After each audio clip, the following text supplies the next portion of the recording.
Olá, meus amados irmãos, graça e paz da parte do nosso amado Salvador, único Senhor, Jesus Cristo.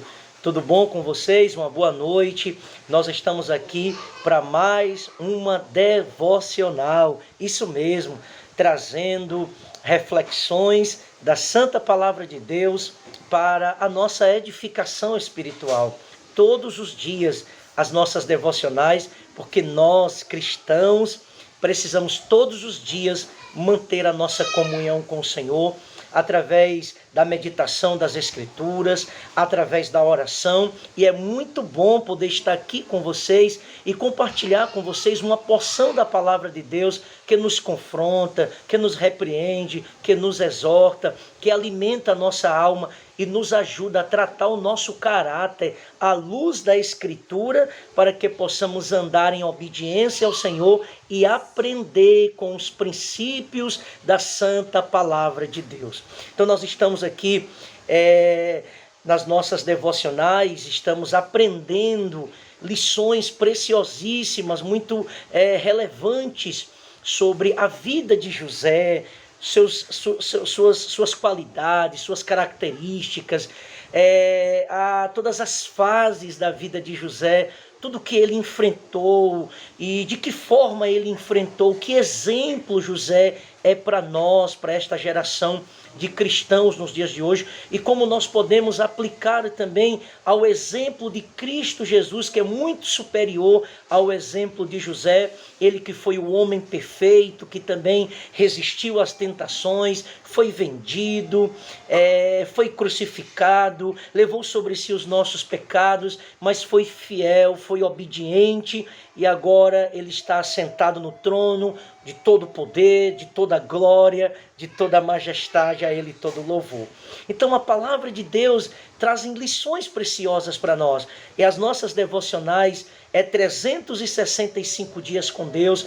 Se Deus quiser, vamos chegar ao dia 31 desse ano de 2023, todos os dias trazendo uma palavra para edificação, para te ajudar nessa caminhada diária com o Senhor Deus. E hoje é a nossa devocional de número 36, hoje domingo, dia 5 de fevereiro de 2023. E nós vamos continuar aqui narrando e aprendendo e trazendo aplicações da história de José. Começamos do capítulo 37, capítulo 38, 39, 40, 41, 42, e agora nós estamos no capítulo 43 de Gênesis. A história de José continua. Agora, os irmãos de José, depois você lê aí na sua casa, medita em Gênesis capítulo 43. Todo o capítulo vai pedindo a iluminação do Espírito Santo. E junto comigo aqui nessas devocionais, vamos aprender aqui aos pés do Senhor Jesus, na iluminação do Espírito Santo, através de sua palavra. Então no capítulo 43 de Gênesis, a história de José continua. José já é governador do Egito, ele já está vivendo o cumprimento dos sonhos de Deus para a vida dele, mas eu falei aqui nas devocionais anteriores, o caráter de José não mudou, apesar do título, apesar da posição, apesar dele estar agora sentado no trono como governador da maior civilização da época, mas o caráter dele não mudou. Ele continua sendo fiel a Deus, ele continua amando o Senhor Jesus, ele continua sendo exemplo para os egípcios que estão ali. Ele continua mostrando um bom testemunho de Deus na vida dele, e isso é maravilhoso, porque ele tinha todos os motivos para se desviar dos mandamentos do Senhor, estava longe da família dele, do pai dele, dos irmãos dele, foi vendido pelos irmãos, motivado pelo ódio, pelo ciúme, foi vendido como escravo, foi comprado pelo Potifar, foi preso injustamente por uma falsa denúncia da mulher de Potifar, mas Deus está conduzindo a história de José, porque Deus é com ele, e José tem o seu caráter íntegro, ele é um homem santo, separado do pecado, dessa civilização egípcia, do paganismo, da prostituição, da idolatria. e mesmo sendo o governador daquela civilização, ele continua sendo um instrumento de Deus naquele lugar. E aí, diz a Escritura que os seus irmãos vão lá a primeira vez no Egito, compra, né, alimentos, compra trigo, compra mantimentos para o sustento da sua família, porque é uma grande fome ali no Egito, nas terras adjacentes, menos no Egito, porque, melhor dizendo, porque no Egito José, ele teve a interpretação dos sonhos de Faraó e ele deu, né, ali por sabedoria divina, a ideia, o conselho de como administrar os 7 anos de fartura para que eles sobrevivessem os 7 anos de fome. Então no Egito está concentrado todo o mantimento, todo o alimento. Então, as pessoas estão descendo para o Egito, estão procurando o Egito. E José é aquele que é responsável por vender, por negociar esses alimentos. Então, os seus irmãos, os filhos de Jacó, descem uma primeira vez para o Egito. Quando chega lá, José conhece eles, mas eles não conhecem José. E ali José pega um deles, Simão, prende e faz algumas indagações aos seus irmãos sobre o seu pai, sobre o seu irmão mais novo, e eles respondem que o seu pai ainda é vivo, eles respondem que tem um irmão mais novo, o caçula, que é Benjamim, e aí José diz para eles que eles são espiões, estão ali para espiar a terra, mas na verdade José estava usando uma estratégia, esperando o momento oportuno para se revelar, para se mostrar para os seus irmãos, mostrar que era ele, o próprio José, que estava ali diante deles. Isso vai acontecer posteriormente na frente. Mas aí José então fala para eles que eles só serão livres ali da terra do Egito, seu irmão Simão, se eles provarem de fato que há um irmão mais novo, Benjamim. Então eles voltam para a terra deles, para Jacó, explicam para Jacó o que aconteceu, e agora eles precisam levar o irmão Benjamim para que José conheça Benjamim, e ali eles consigam comprar, negociar naquela terra e trazer mantimento para suas famílias, né? Então aqui nós temos a segunda ida dos irmãos de José até o Egito. Simão está lá preso, né? Simeão, melhor dizendo, está lá preso, e agora os outros irmãos de José estão aqui em casa com Jacó, e de repente a comida acaba, e Jacó diz: olha, vocês precisam voltar para o Egito para comprar mais mantimentos, senão a gente vai morrer de fome, porque o que nós tínhamos aqui acabou. E aí, interessante é que Judá, aquele mesmo Judá, isso, do capítulo 38 de Gênesis, que cometeu aquele pecado de se envolver com a própria nora, sem saber, né? Esse mesmo Judá que participou ali também da trama contra o seu irmão José, mas agora as atitudes de Judá, o comportamento de Judá é diferente, porque tudo aquilo que está acontecendo, todas as dificuldades que eles estão enfrentando ali no Egito para conseguir o alimento, da forma como José tratou eles, mas com uma forma estratégica, porque de fato José está esperando a oportunidade de se revelar a eles, mas isso mudou o caráter, o comportamento, as ações de Judá. Então o próprio Judá chega para o seu pai Jacó e diz: meu pai, nós só podemos descer e falar com aquele homem se o senhor nos mandar Benjamim. E aí eu exponho a minha própria vida, eu entrego a minha própria vida para levar Benjamim. Se eu não trouxê-lo de volta, eu entrego a minha vida pela vida dele.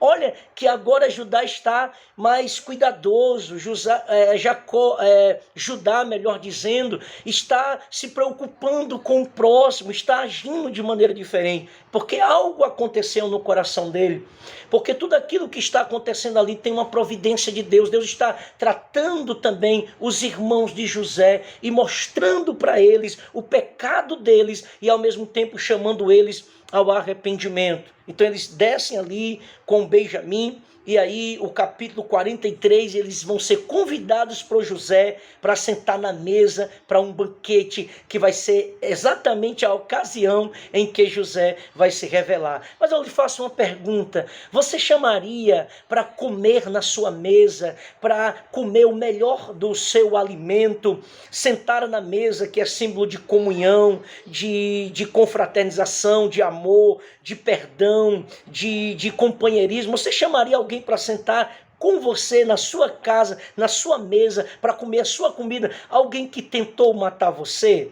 Alguém que tramou contra você e tentou tirar a tua vida, te vendeu como escravo? Você faria isso? Você convidaria um inimigo seu, alguém que te fez o mal? Eu convidaria para sentar na minha mesa? Irmãos, certamente que não, né? Todos nós, certamente nós não agiríamos assim, mas a gente vê o exemplo de José. Convida agora os seus irmãos, aqueles que o venderam. Mas José, como a gente falou em devocionais anteriores, o seu coração está guardado em amor, em piedade, em comunhão. Não há lugar para mágoa, não há lugar para vingança. Então ele, de maneira bem espontânea, ele convida os seus irmãos para sentar com ele na casa dele e comer do melhor. Ele vai dar uma porção maior a Benjamim, mas todos os seus outros irmãos estão ali. E aí eles são surpreendidos porque José coloca eles em ordem, puridade. Eles ficam assim como que uma pulga atrás da orelha. Esse homem nos conhece? Como é que ele pôde colocar cada um em ordem segundo a idade? Certamente José os conhecia, era o próprio irmão deles que estava ali diante deles. Então é muito lindo esse gesto, né, de chamá-los para comer, de sentar com eles ali. É mais uma prova de que José era um homem cheio de amor, de compaixão, era um homem cheio de Deus na vida dele, de maneira que ele não está guardando mágoa dos seus irmãos. Agora os seus irmãos sentam com ele no palácio para comer da comida dele, sentar na mesa com ele.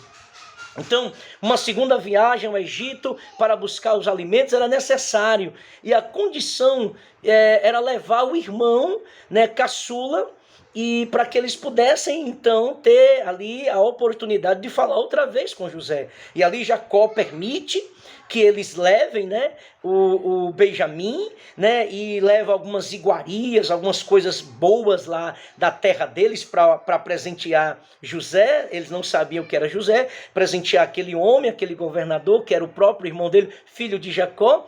Então o escritor de Gênesis, ele faz questão de destacar aqui Judá, para evidenciar aos leitores, aqueles que estavam lendo, e para nós também que iríamos ler, isso é uma providência divina, o texto sagrado, a narrativa dos fatos verídicos do Antigo Testamento, da história do povo de Deus, que serve como exemplo para nós, para essa geração de hoje. Então, Moisés, que é o escritor, fez questão de mostrar que agora a atitude de Judá é diferente daquela mesma atitude que ele fez com seu irmão, participando ali daquela trama contra José, e do que ele fez no capítulo 38, se envolvendo com aquela mulher, a sua própria nora, que se disfarçou de prostituta, de meretriz. Então agora ele está mudado, né? Então o leitor, o escritor fez questão de evidenciar Jacó para provar, para mostrar que o caráter dos irmãos de José, houve um arrependimento, houve uma mudança naqueles irmãos, a partir do momento em que eles estão vivenciando toda aquela situação. Eles estão olhando para eles mesmos, fazendo uma introspectiva e percebendo a maldade que eles fizeram e que eles estão pagando. As consequências virão e viriam certamente, porque tudo que nós fazemos, todo pecado, um dia nos encontra. Não adianta nós escondermos os nossos erros, porque um dia o pecado vai ao nosso encontro e vai nos cobrar. Então o que nós precisamos fazer diante de erros que cometemos, diante de atitudes, de ações que cometemos contra Deus, contra o nosso próximo, é de confessar, é de pedir perdão, é de se arrepender, é de pedir ao Senhor Jesus que mude, que transforme o nosso caráter, para que a gente não continue vivendo um caráter pecaminoso, um caráter caráter mau, né? Mas que o nosso caráter esteja de conformidade ao caráter de Cristo através da regeneração, da verdadeira conversão. Que a verdadeira conversão não é só ir lá na frente, fazer uma oração de apelo, dizendo que recebe Jesus como Salvador, mas tem que mostrar frutos de arrependimento, as ações, o comportamento, os frutos é que vão mostrar que houve mudança. E agora Judá está agindo diferente. Judá agora está dizendo para Jacó: eu dou a minha própria vida pelo meu irmão Benjamim, se eu não trouxê-lo de volta, se eu não cuidar dele. Olha, algo que ele não fez por José, era só ódio, era só desprezo, agora ele age diferente com Benjamim. Para Benjamim, Judá e os outros irmãos têm amor, têm carinho, diferente do que eles ofereceram para José. Isso significa que houve uma mudança, isso significa que houve uma transformação, que houve arrependimento ali na vida dos irmãos de José, mas especialmente aqui o escritor destaca Judá. Então ele, que inclusive é da linhagem messiânica, né? Judá, que louvou, é da linhagem, da genealogia. Na genealogia de Jesus Cristo tem o Judá, tem Judá. Então ele exerce uma função que nos lembra da perfeita providência de Jesus, responsabilizando-se com a sua própria vida pela segurança de Benjamim. Então, ele como que entrega a sua vida, ele oferece a sua vida no lugar de Benjamim. Quem foi que fez isso por nós? Jesus Cristo. Jesus Cristo entregou a sua vida por nós. Jesus Cristo se entregou, se fez maldição por nós.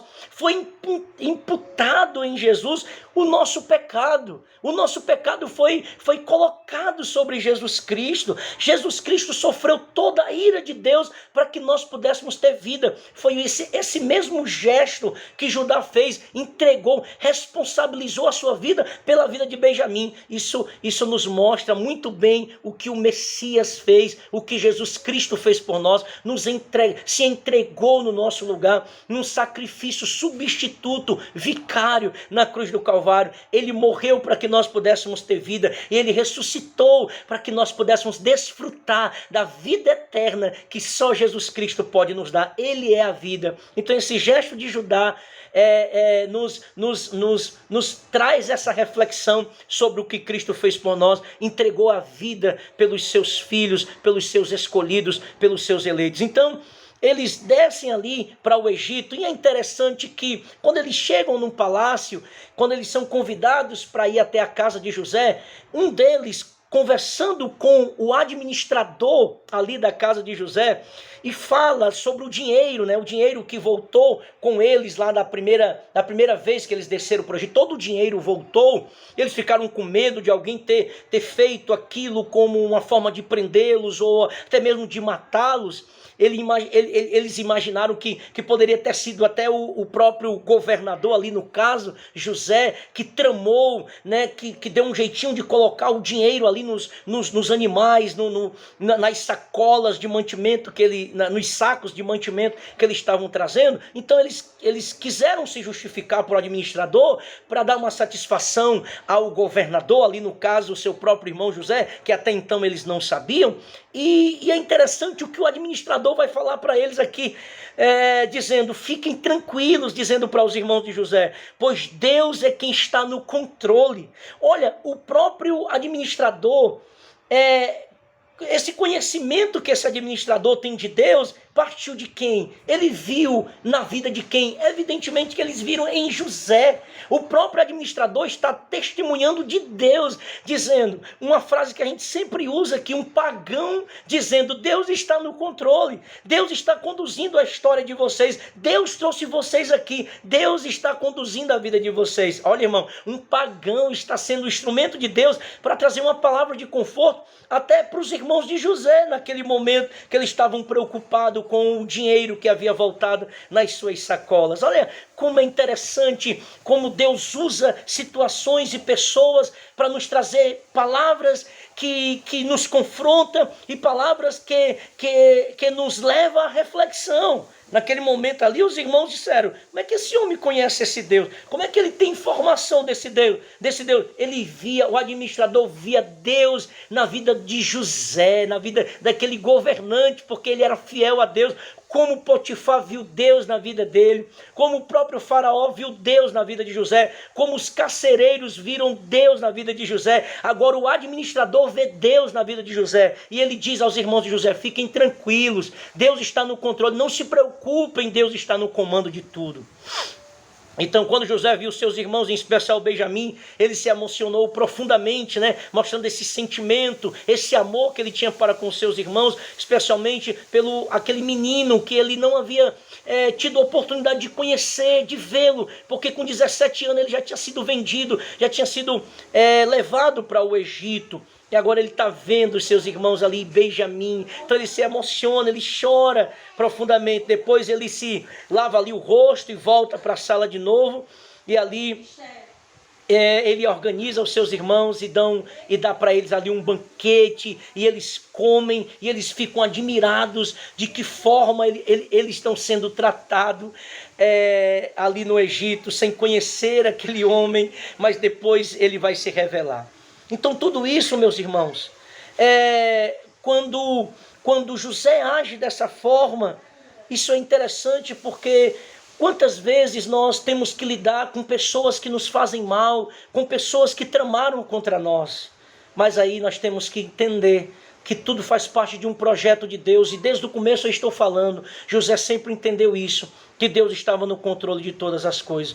Então José, ele se apresenta como um instrumento de bênção para os seus irmãos ali, de perdão, de restauração, de comunhão, mas também ele é bênção para os egípcios, porque o próprio administrador reconhece que José é diferente, porque quando José vai narrar sua história, evidentemente que as pessoas que estão ouvindo poderiam dizer para ele: José, tu tem que se vingar desses seus irmãos, você tem que pagar na mesma moeda, você tem que prendê-los, você tem que matá-los, está aí, ó. Você tem a oportunidade de fazer o que você quiser com eles, tu é a autoridade aqui. Mas não, José mostra amor, perdão, ao ponto de convidá-los para aquela mesa, para comer, se alegrar com ele. Isso é símbolo de perdão, de comunhão. Só quem tem Deus, só quem conhece Deus, só quem experimentou a graça pode agir dessa forma, dar de comer aos seus inimigos, ou dar de comer aos seus parentes, mas que em um determinado momento foram seus inimigos, porque tentaram matar, mas tudo isso fez parte de um plano divino. Então ele entende isso, então ele não guarda mágoa, ele vai agir agora com amor e vai convidá-los para sentar com ele. Isso é lindo, mostrando o caráter dele, Deus na vida dele, através de uma ação, de um gesto de perdão, de amor. E é isso que nós cristãos precisamos viver, porque o verdadeiro cristão é aquele que perdoa, é aquele que ama. Nós seremos conhecidos pelo amor, pelo perdão. Amor, irmãos, não é aceitar o erro, não é omitir o pecado, mas é ser transparente, é ser verdadeiro, é entender que recebemos o perdão de Deus e, portanto, devemos perdoar, mas sempre com o prisma da verdade, da santa palavra de Deus, porque o amor não é aquele que passa a mão por cima do erro, mas é aquele que revela a verdade, é aquele que esclarece os fatos e a verdade. Então, Deus é soberano, Deus é bondoso, e é isso que o administrador está vendo na vida de José, da forma como Deus está preparando todas as coisas, e da forma como José revela Deus na vida dele ao tratar os seus irmãos, mesmo quando esses lhe fizeram mal. Então pergunte-se: você tem sido útil para que alguém se arrependa dos seus pecados, para que alguém reflita diante das suas ações, como eu posso fazer isso com esse homem de Deus, com essa mulher de Deus? Você tem levado as pessoas a conhecer a Deus através das suas ações, através de gestos como esse, como o de José? E isso é muito lindo, muito maravilhoso. Então que guardemos o nosso coração sempre desses sentimentos perversos, e que nós possamos convidar as pessoas para virem, se possível, na nossa casa, para liberar perdão para elas, para mostrar o amor de Deus, que é sincero, que é verdadeiro, nesse amor que faz com que a gente renuncie a si mesmo e a gente libere perdão para as pessoas que nós precisamos, de fato, convidar. Chame-as, para sua casa, se possível, libere perdão, faça como José e coloque por terra de uma vez por toda qualquer barreira que impeça você de liberar perdão e de viver esse grande amor de Deus e essa vida que só Jesus pode dar. Amém? Vamos orar. Pai Santo, como é difícil nós perdoarmos, como é difícil, Pai, nós tratarmos as pessoas com esse amor, com esse carinho, principalmente quando as pessoas nos fazem mal, nós queremos se vingar, nós queremos pagar na mesma moeda, queremos destratar, queremos tratar com indiferença, mas o Teu amor está no nosso coração, Pai, e portanto nos ensina, Senhor, todos os dias a orar pelos que nos perseguem, a liberar perdão, a sentar na mesa da comunhão e, se necessário for, convidá-los para a nossa casa e mostrá-lo todo o amor, todo o carinho que o Evangelho, a transformação de fato que o Senhor fez no nosso caráter e na nossa vida. Obrigado, Senhor, pela preciosidade da Tua palavra. Obrigado por Jesus Cristo, Pai, porque é Ele que nos dá a capacidade de vivermos em amor, em perdão, em nome de Jesus. Amém. Deus te abençoe. Lembre-se que o Senhor Jesus, o cristão, que é de Jesus, ele é conhecido pelo amor. E o amor perdoa, o amor é sincero e verdadeiro. Amém.